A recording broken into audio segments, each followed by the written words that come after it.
Today's guest is Elle Russ. Elle is a best-selling author, TV film writer, and master coach. She is the author of Confident as Fuck, as well as the Paleo Thyroid Solution. She's also the screenwriter of the award-winning documentary Headhunt Revisited. She has been featured in Entrepreneur Magazine, Success Magazine, Mind Body Green, and hundreds of other media outlets. Elle is also a seasoned podcaster with over 7 years of recording, 500 episodes, 20 million downloads. That is insane, you guys. Elle has been coaching clients all around the world for over a decade. She inspires and helps ambitious transformation seekers fearlessly manifest what matters. Today, when you tune in, you're going to hear us talk about several topics, so let's get started. Today's episode is brought to you by Your Podcast Production. Have you been wanting to launch your own podcast but not sure where to begin? Is time the only thing holding you back? Maybe you're already recording but need somebody to guide you through the production process. Do you have a message that needs to be heard? If you answered yes to any of these questions, then I have just the program for you. Your Podcast Production designs, coaches, produces, and aligns you and your brand to have a successful, enjoyable, and profitable podcast. After launching my own show, I had so many women reach out to me and ask me how I did it. So what did I do? I created something I wish existed. There are many ways to create and launch a podcast, and you want to make sure you do it right from the very beginning. I believe that keeping it simple, organized, and original is the most effective and efficient way to go. Are you ready to start the process? Are you ready to learn more? Visit yourpodcastproduction.com today. Welcome to Kellyanne Cares, a one-of-a-kind show created to motivate, stimulate, educate, and inspire you, personally and professionally. Hi, I'm Kelly. I'm an entrepreneur, patient advocate, content creator, and author. You may know me from the Everything is Messy book, brand, and podcast. But what you may not know is how hard I had to work to get me to where I am today. Mentally, physically, emotionally, and spiritually. I'm a firm believer that everything happens for a reason.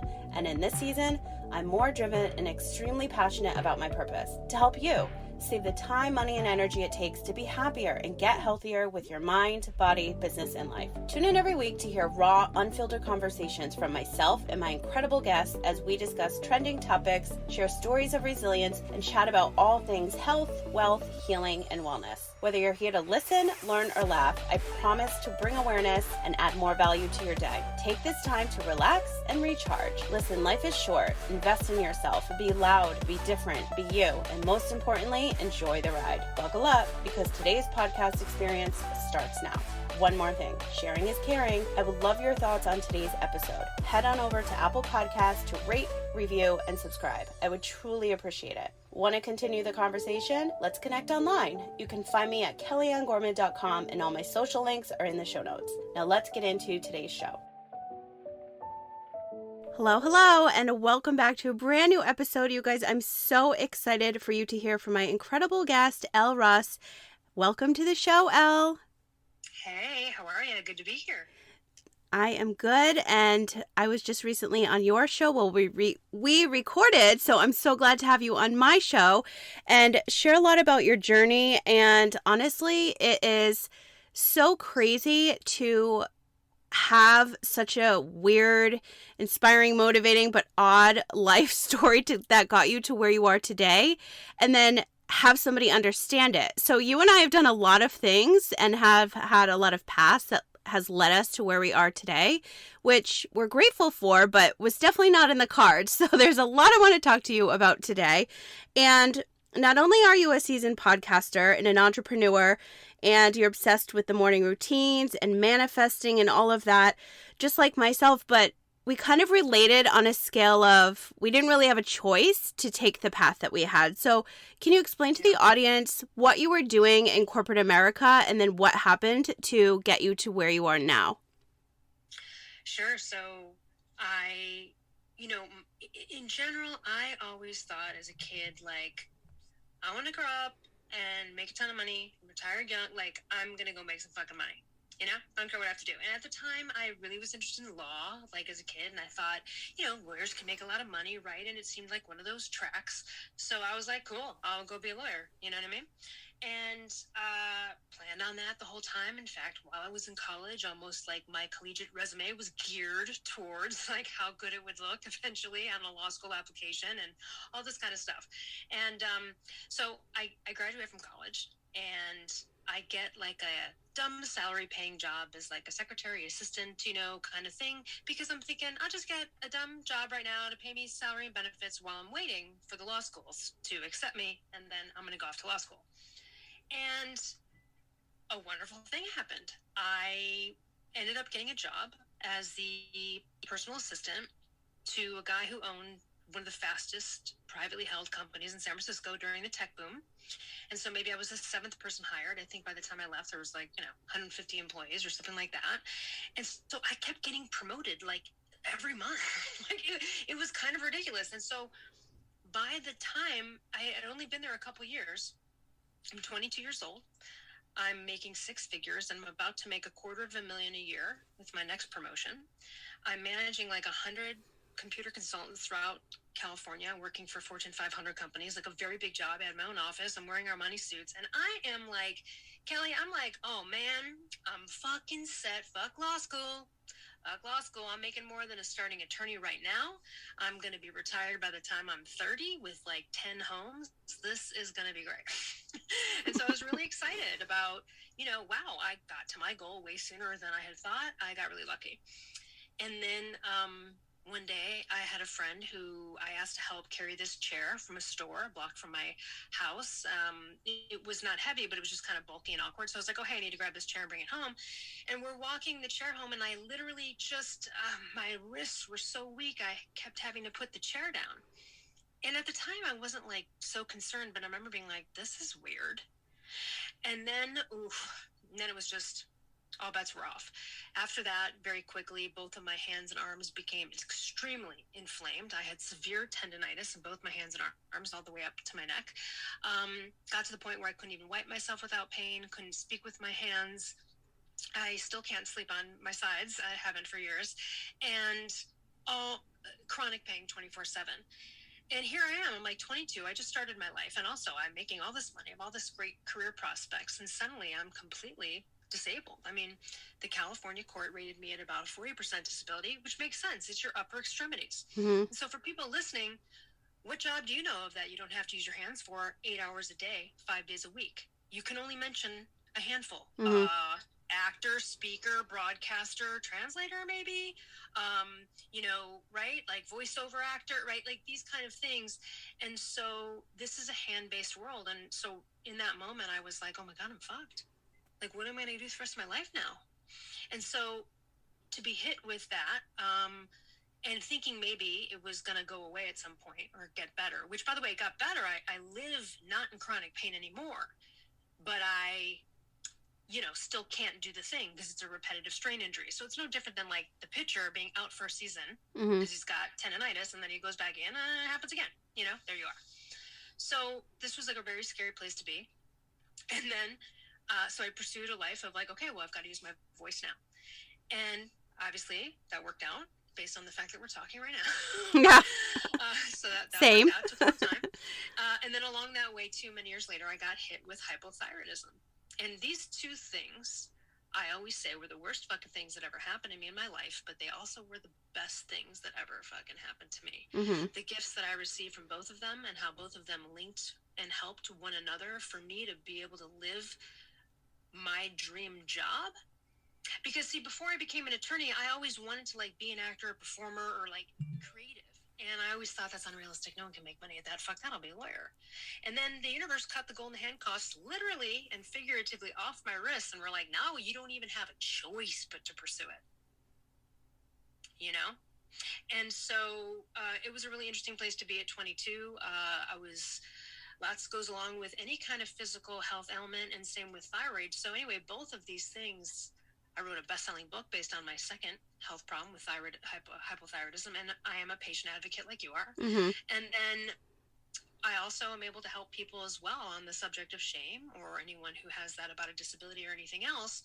But really that piece of my physical arm disability comes into play in my second book, Confident as Fuck, because I carried such shame and just horrified by this for so long in my life, and the shame was more disabling than the disability. Mm-hmm. And so that really kind of finally figuring out that last piece was me becoming finally confident as fuck. Like I was confident in all the areas of my life, but some other areas I wasn't because of this thing. So both things gave me incredible empathy for people who are suffering from an unseen illness like hypothyroidism or some other sort of unseen thing. And also you can't see that I have a hand problem, and so that's an interesting place to be too, because people don't believe you. Mm-hmm. Yeah.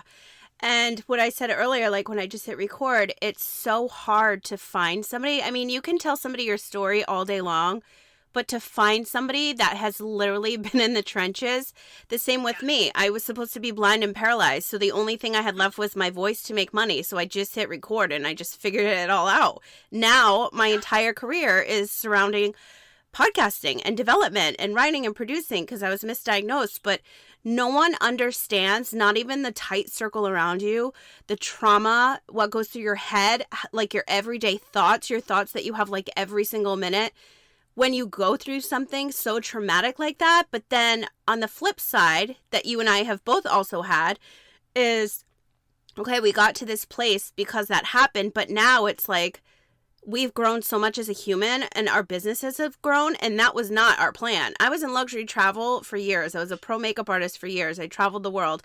I thought I was still going to be living my best life in Las Vegas on the Strip, like greeting private jets and, creating these experiences. And that all came to a halt. And I was like, now what do I do? And at the end of the day, all we had was our voice. And then it led us to these like beautiful careers that we have now, which is also helping other people by writing content, by filming content, recording amazing shows and bringing on guests. Because I think that I know for a fact that during the pandemic, people really understood and like it really opened their eyes. Like, wow, life is really short and everybody has a story. And I feel like with podcasting, it's the best platform, video as well, but to showcase that. And people don't understand like the tiniest thing that like you and I both would go through on like a random day would never cross somebody's mind, like how difficult it was, just for you to like try to move your hand or for me to like try to get up, like it comes down to like just being grateful and waking up and knowing that like, okay, one, I just woke up. That's a bonus. Two, I can slowly incorporate like a few more things into my everyday, but then sometimes after that, you're exhausted, wiped out, and you're done for the day. Yeah. So I know what it's, and I know this is true. I know what it's like to just can't wait for the day to be over so you can go to bed so you don't have to be in the body you're in. Mm-hmm. It's a very depressing thing, and that struggle, I would say that the most traumatizing thing about both health situations, well, the first one, the most traumatizing thing was battling an insurance company for 20 years. That's a long time. Continually proving my disability, having them try to cheat me and defraud me out of a contract because no one's for their claim. So having to be like my own lawyer and being intentionally inflicted with emotional distress and all sorts of other things, bad faith, breach of contract. It's they just hoping you're gonna run out of money and you're gonna like everyone else get exhausted and just go fuck it. And I didn't, and so I prevailed. But that to me it's ultra traumatizing. And on the second one with hypothyroidism, the ultra traumatizing thing for me was there were no doctors that knew what they were talking about. That's why the best-selling thyroid books are written by patients, including myself. And thank God I finally found a doctor who knows what's up, and he's on my book. But at the end of the day, that was really, really awful. So being like harassed and like intentionally inflicted emotional stress by the insurance companies for the arm hand thing, and then on the other hand, no one listening to me, no one helping me, and me having to go do it myself. In both scenarios, I kind of had to do it myself. That's really the truth about these situations. Yeah. Both of these situations. So whether it's like disability, fighting with insurance companies, or whether it's dealing with doctors and trying to solve your own ailment, I solved my thyroid problem by myself. I actually had to order thyroid hormones on the internet like black market shit and do it myself because nobody could do it.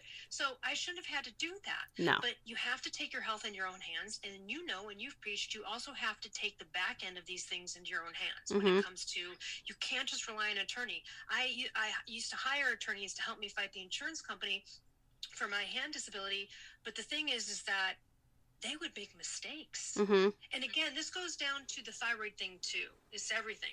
No one gives a shit about you more than you do. And I remember hiring them and being like, I can write better letters than this. Like, they don't know what the fuck they're doing. So I ended up becoming like my own attorney. And what happened was I ended up calling a few attorneys to have some consultations. And while I was talking to them, one attorney goes, "Oh my God, if you're ever in Orange County, we would love to meet you. We have never met anyone who has successfully on their own fought and prevailed over all of these years." They were like, "We just want to meet you if you want to come in here." And I was like, oh my God, but that really speaks, right, to how much you have to do if you want to help yourself. And I remember we talked about this when you interviewed me on your show about how I represented myself in all these cases. And then in the middle of the pandemic, I ended up closing it. But I had the top litigating attorneys calling me like, how did you do this? Right. I'm sorry, like, do you think this information is for free? You weren't there when I called you with over 100 other practicing firms to help me. And now you want to know how I just performed a miracle yet again? Like, fuck you. This is one I heard from a couple attorneys. They weren't aggressive enough. They were almost scared. I know they were. Company. And yeah. I was like, why are you afraid? Like, they're like, be careful. I'm like, what are are you fucking kidding me? Mm-hmm. And I literally bullied back my insurance company, have no fucking shame about it. You should just see the letters I wrote them. And you know what? They shut the fuck up. We should publish a book just really with the letters that we both did. It's really interesting that all these attorneys are like, well, I don't know, you don't want to upset them. And I'm like, oh, really? Well, and, so what I did, and I'll just tell everyone a couple of times this has happened, and I'll keep doing it if it happens again. But when they try to, like, mess with me, I not only send them, like, 20 pages worth of arguments. I've already sent them many times in the past, the same arguments over and over again, because they would pull the same tricks. So you just I did the same. They're going to try them, and so I would just like redate that letter, and then I literally would be like, "Would you like me to do a series of podcasts about your company and what you're pulling? Like, just Google me. I did with the wrong claimant. Like, go find someone else who doesn't give a shit, because I'm going to be out and loud about it." And then it's very interesting. Right after that happens, suddenly, like, the settlement department calls. Yeah. It's so crazy. So it's just very interesting. So sometimes you don't need an attorney. I'm not saying you shouldn't get one, of course, but I felt confident in myself enough after going through a couple of attorneys and really learning and understanding the law and reading my policy and just going, no, I'm going to fight this in all the ways that I can. And I prevailed. And actually an attorney did tell me at one point before I did this on my own, they're like, you know what? I think you can do it. They're like, I think you can do this by yourself. And going back to the point where you said, like, excuse my French, but like they're such like pussies. They're like afraid of the medical aspect of it, where with us, we did such a good job on our own. And it's just like entrepreneurship. Like, you have the passion, you have the grit. It's literally like life or death, and you just go hard. And they're just like, it's just another document I have to write. You're not going to fucking win my case this way. Like, that's why it makes so much more sense to go that route if, at the end of the day, like, you need to. But you also have to make sure that you're checking spelling, you're checking clerical errors, because they don't, I feel like when it comes to the health aspect, if it's like a divorce and medical, it's two totally different fields. When it comes to your life and your health, I don't feel, and I know this because I've spoken to over 100 attorneys, they don't have it in them to go hard to really get the job done the way that it should be. Like, I've seen cases closed, I've seen settlements, but I feel like they could be a lot more based on the facts of what's going to happen down the road with the rest of their life, because they didn't go hard like they should. Like, they didn't have it in them. They're afraid. Yeah, it's almost like no one's going to want to solve the murder of your relative more than you. Yeah, you know what I mean? Like, it's just, and essentially, and one of the things that was interesting that I did, and again, this is where maybe that legal desire, I got to kind of be one. Yeah. A little bit. Well, I remember one thing that I pulled that I thought was awesome. They tried to, against my policy, but they try to pull anything that they can do. They're hoping you'll just be like, okay. So they tried to be like, well, the Dictionary of Occupational Titles doesn't mention anything about using a keyboard or a computer in your job. Like, of course, it's inherently like assumed, but my job has nothing to do with the Department of Government's job descriptions. So they sent me this job description, and I was like, well, I mean, I can just fight it on logic, but I'm going to take it a step further. I ended up I posed and pretended to be a graduate student doing a survey of like ergonomics on the job. And what I did is I sent the same exact form that the insurance company initially sent to my company to go, what are her physical requirements? You know, she has to use her right and left hand 8 hours a day to determine the disability. And so I used the same questionnaire. But of course, put it on like, you know, not their letterhead or anything, but just made up this form. And then I literally went and sent it to like over 50 recruiters at big recruiting companies in major cities, including the city where the insurance company was based, and like all over the country. And I got them all back, and they were all from people who had the job that I have. And all of them said and checked the things the same way: 8 hours a day, repetitive hand use, 8 hours, you know. And so I was like, here you go. And, you know, they had nothing to say to that. They shut up. So, you know, I went and did my own thing there, you know, and everyone was really happy to oblige to that and sign it. Because I was like, hey, I'm just doing a study on ergonomics, like just wondering like what your physical requirements job is of a recruiter. And they were like, oh, sure, no problem. Filled it out, emailed it back. And then I sent them all the evidence. It's like reverse engineering the process. There's so many times I had to do that as well, which is really at the end of the day, you're like kind of playing investigator, yeah, you're playing detective, you're playing like prosecutor. Mm-hmm. It's a pain in the ass, but you know, it takes a lot of work and it takes a lot of energy, and it can become a full-time job. And I really understand and empathize with that because I dealt with it for so many years. And you know, it's demoralizing too, because you know you have the thing and someone's trying to say that you don't, even after 20 years of proving it, or 10 different hand surgeons, or it doesn't matter. Yeah. You know?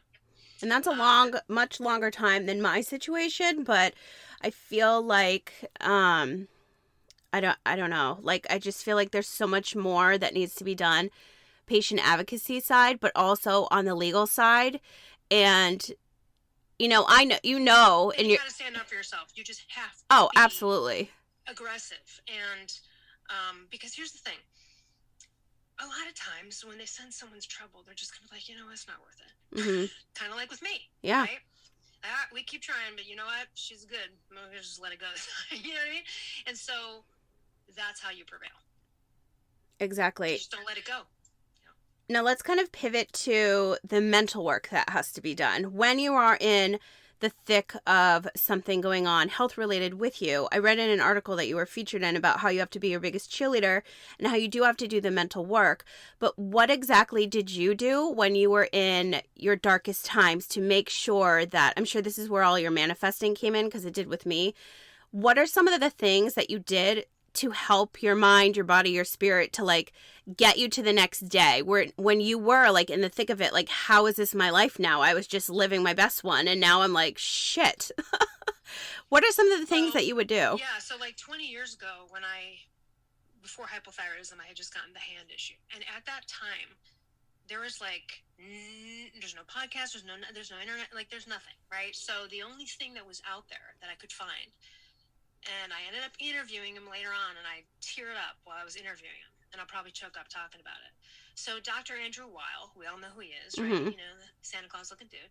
He had, you know, his first like CD that came out, like, you know, 8 Weeks to Optimum Health or whatever it was. And there I remember was like that a CD at the time with like guided meditations or like, you know, and it was the first time I felt like hope that maybe, you know, because I obviously had an inflammation issue with my arms. And so, you know, he was talking about fish oil and stuff back then. No one knew what the fuck, you know, and there was no thing as paleo, you know, no one knew anything. But that word didn't even exist yet. That was the only alternative thing. Now, I didn't know about, you know, manifestation or intention or anything like that, but that was sort of the first thing of like, somebody out there thinks maybe it's possible I can heal. Mm-hmm. And I told him that was the first glimmer of hope. And then later on, many, many years later, I suffered with hypothyroidism. And the first bout of it, I still hadn't really understood, you know, what intention or anything that. But I did learn it between the first bout and the second bout of hypothyroidism. I had two in 10 years. And on the second bout, that's when I went right to all the stuff I knew, where I was like, nope, guided meditations on healing, you know, like thoughts, like affirmations, staying away from negative stuff, only watching comedy, you know, only watching healing stories of people who've healed, only, you know, speaking with other fellow patients on forums. And filling my mind with that stuff because I knew the power of that then. Whereas before, maybe it was an accident all those years prior with the Andrew Weil CD. You know what I mean? I'm taking something. Anyway, now I do have it. Actually, by the way, it's free for everybody. If you go to my website, free stuff tab, or anywhere on Instagram on my link tree, if you connect, I have a free audiobook of guided meditations. And the 2 guided meditations are, one's on healing and one is on money. And then there's 2 affirmation tracks, and one's on confidence and one's on money. But the guided healing meditation, I don't know, for me, that 20-25 minutes of listening to someone sort of guide me in that way was so helpful. And so I was like, well, I want to make that for other people too. I love that. And all of that will be in the show notes so that everybody can go check it out. Do you ever do sound bath? Oh, that's such a big thing where I live too. There's so much sound healing and sound healing ceremonies. I have done it before, but it's not something I regularly engage in. Other things that I would used to do, like with my arms, when I could afford it back then, at the time I got tons of massages. I know that's not possible for people. But to me, that is like so healing to me in so many ways. Sauna or steam. There were times when I was really sick and stuff, and I didn't have the energy or anything to work out with the hypothyroidism. So sometimes all I could do was just like go to the gym and sit in the steam room. You know what I mean? And just like feel like I did something and got a sweat, you know what I mean? And it was just, you got to do what you can do. You know? Sometimes if you can only walk to the mailbox, that's all you can do. I was saying that on a YouTube channel I was interviewed on the other day. It just came out. And if you can wake up and make your bed and make your iced coffee, sometimes those 2 things were the only things I can handle in one day. I'm good and I'll go right back to bed. For me, sound healing was my go-to. Have you heard of the Copper Vessel?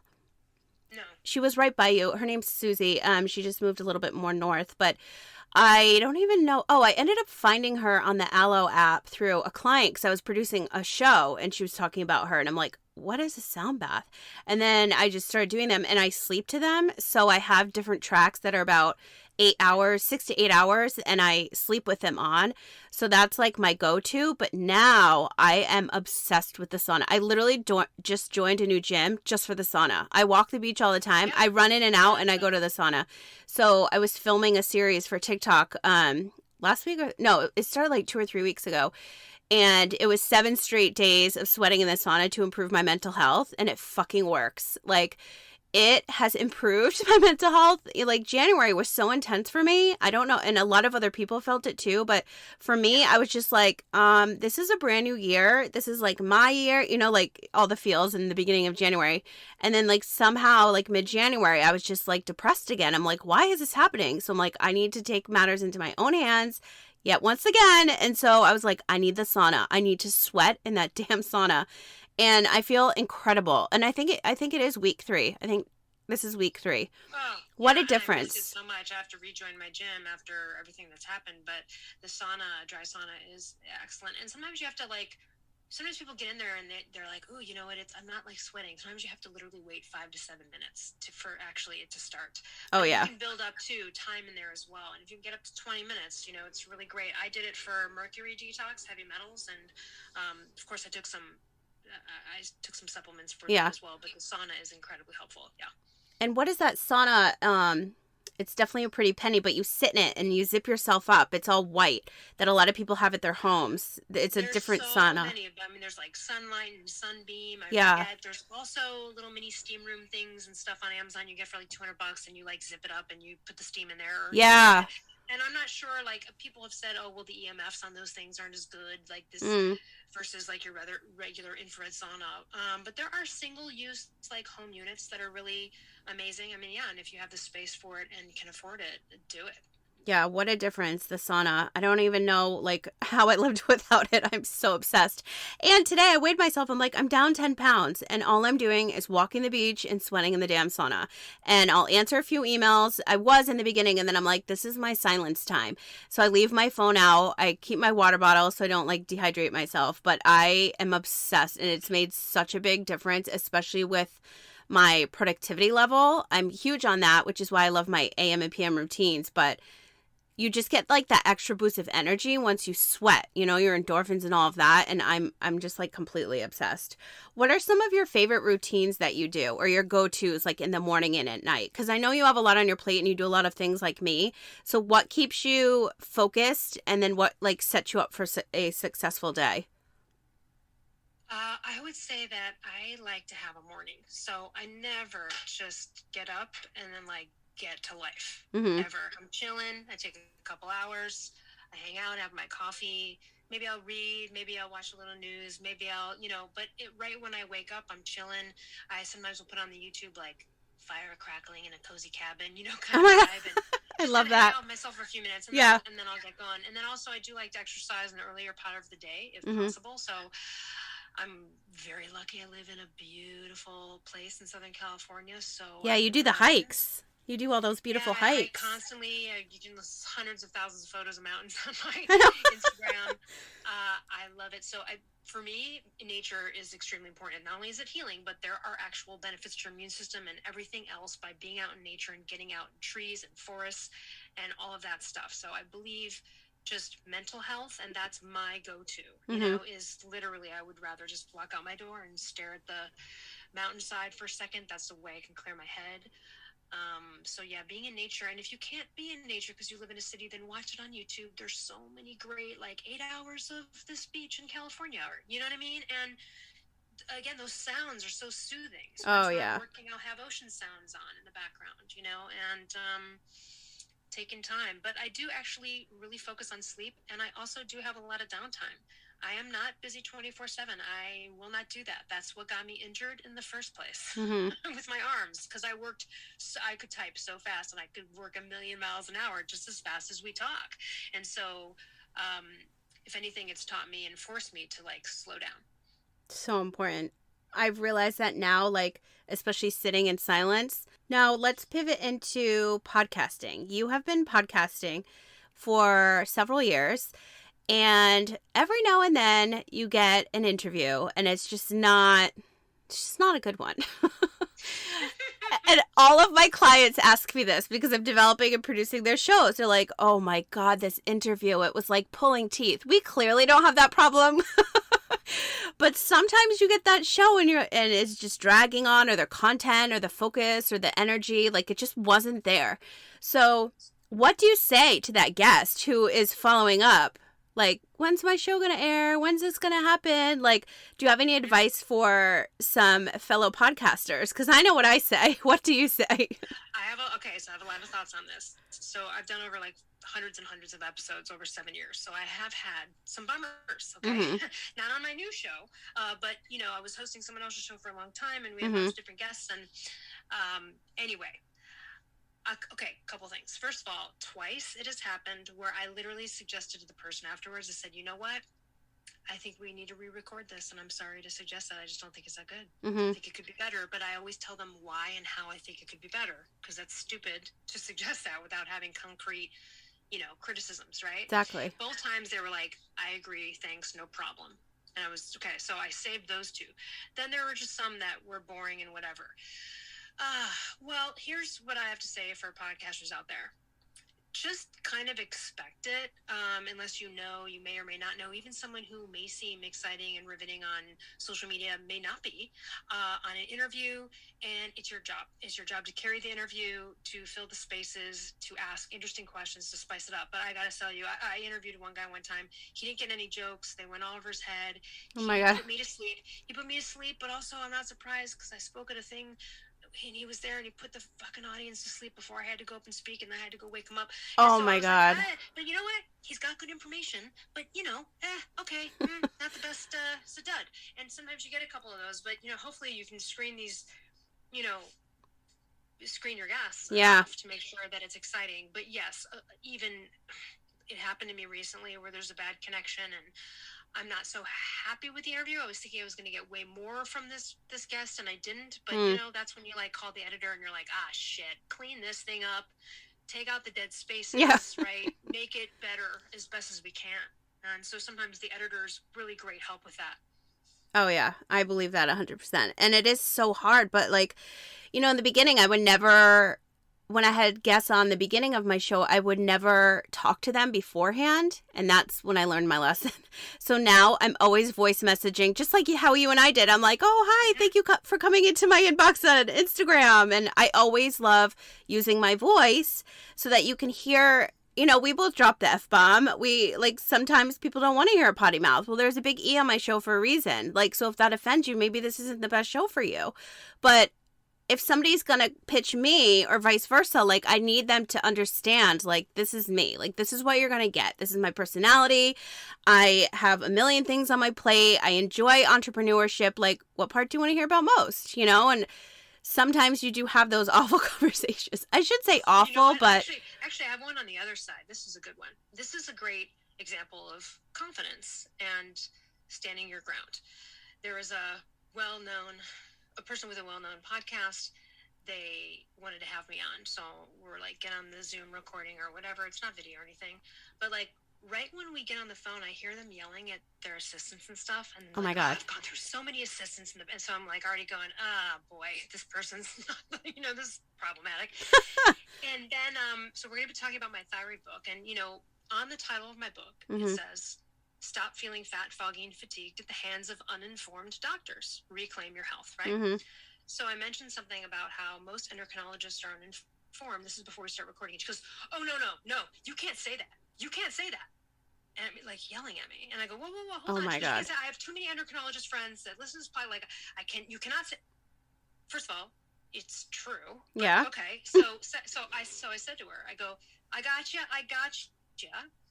I'm a pro at this. I'll leave it out. I know what you want. And she kept going on. She wouldn't let it go. She goes, I can't, and she just was like in a tizzy about it.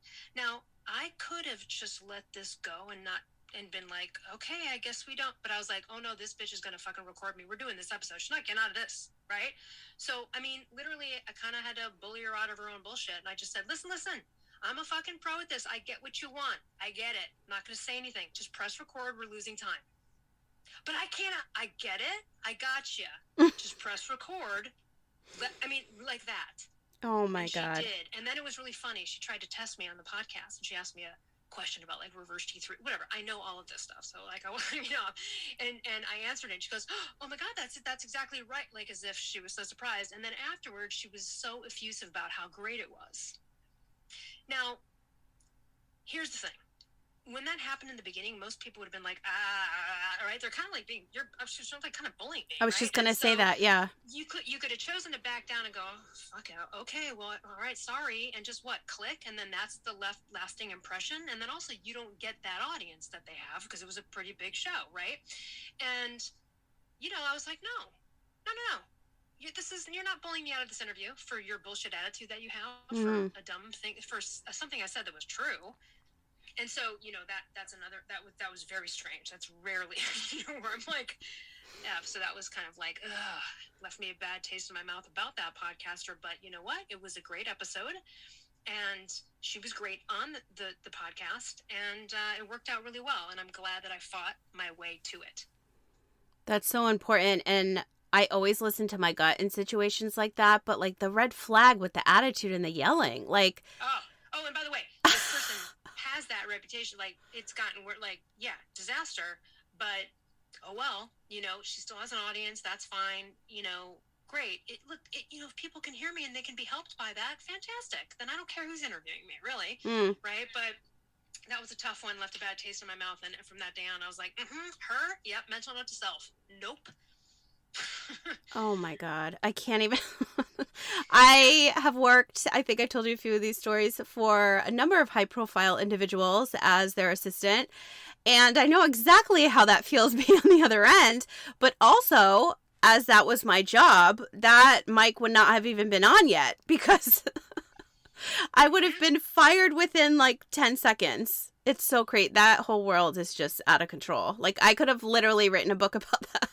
I remember, too, when I had those jobs, they were trying to film reality shows with personal assistants. I'm like, I had to sign an NDA from 10 years after I resigned. I could say the name. How is this even going to be allowed in Hollywood? Like, no, there's going to be NDAs everywhere. Like, how are you filming personal assistants in homes of people that you can't see? Like, no one's going to watch. No one's going to watch it. Yeah. And now they're all on TikTok. They won't say who they work for or what, but they have these insane followings. And I'm like, this is so crazy. This was like, I don't know, 10, 12 years ago. And now they're showcasing that journey on TikTok, which is just like so crazy. And every time I see one of those videos, I have to watch it because I'm like, I'm so grateful that led me here. Among other stories. People, if they truly are assistants to important people, then they're going to lose their job because someone's going to find out. Oh, absolutely. And whether they're saying their name or not, they're ripping on the person. So good job, dumbass. I know. A lot of them are nannies too. That's all you. With the nanny, I feel like I've seen more nannies than personal assistants, and they'll show the back of the child's head. I'm like, that's just enough for like an emblem of a school. I'm like, do you want to be sued? Like, yeah. I don't understand. So, as my brand in this show is called Everything is Messy, life is messy. We like to do our own thing every day and just do what feels good. What are some of the things in your world, maybe personally or professionally, that you're working on to improve yourself, to be better, maybe personally or professionally? What are some things that you're currently working on? Well, I have a book that has been completed. Yes. With my doctor, and all that is left is really like editing it, that process. So the meat of the stuff is there. So that's kind of a big project. So I'll always be publishing more books. I have more books in the works.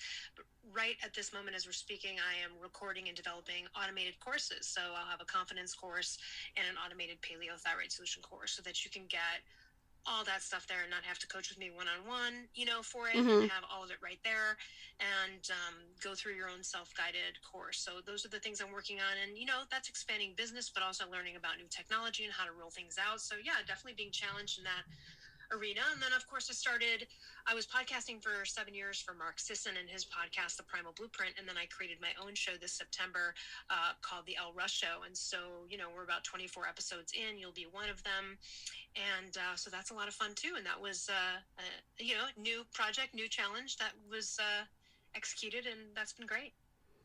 I'm just so grateful for your time, that you took a little bit out of your day to talk to me. I really appreciate it, but also for taking what was a negative experience at one point in your life and turning it into a positive one to impact and help more patients and more business owners, entrepreneurs. I'm losing my voice. I don't know why. And just overall humans, because there's so many people that have gone through trauma and health-related issues, and they don't come out like we do, and they don't create a positive change that will honestly help others. You didn't have to do this. You didn't have to choose to, I want to take what just happened to me and turn it into a book and impact more and just bring in more positivity into the world, but help other people at the same time. So I just wanted to thank you for that, because there's not a lot of people that think that way and then actually continue to do it in their career. And I think that's really important to showcase on you right now, because you didn't have to do that. And I just think it's amazing, all the work that you're doing and everything that you continuously do. So thank you. Oh, thank you so much. It's, it's so much fun. And it's, I hope other people get to turn their, the best gifts in life come wrapped in shit. Just remember that. I know. And I feel like once you get to the point where both of us have, where you can fucking laugh about it, you're good. Like, let's help more. There's a lot of humor along the way. You're like, oh, that's a good one. I know. Oh my God. Thanks so much for having me. Appreciate it. My pleasure. Thank you so much. And you guys, to check out Elle, everything will be in the show notes, everything she has coming out. Go read her latest posts. Go follow her on Instagram, and make sure you check out her new courses. Thanks again, Elle. Thanks. Thanks so much for tuning in to Kellyanne Cares, a one-of-a-kind show created to motivate, stimulate, educate, and inspire you. And I hope that happened for you today. As I mentioned in the intro, I would love your feedback on today's episode. Head to Apple Podcasts, YouTube, or your favorite podcast app to leave a review for the show. I would truly appreciate it. For more information on myself, the show, my book, and the programs, products, and services I've created, visit KellyanneGorman.com. While you're there, be sure to sign up for my weekly newsletter, join the podcast community, and check out the brands I'm currently loving. Let's continue today's conversation. You can connect with me on Instagram, TikTok, and Facebook at Kellyanne Gorman Official. All my other social handles will be available for for you in the show notes. If you have a product, brand, story, or service you would like to share in the show, send me a message on kellyannegorman.com today. As always, thanks for listening, sharing, and reviewing. I wouldn't be here without you, and I'm so grateful I get to do what I love each and every day. Wishing you a happy, healthy, positive, and productive day, and I'll talk to you again soon.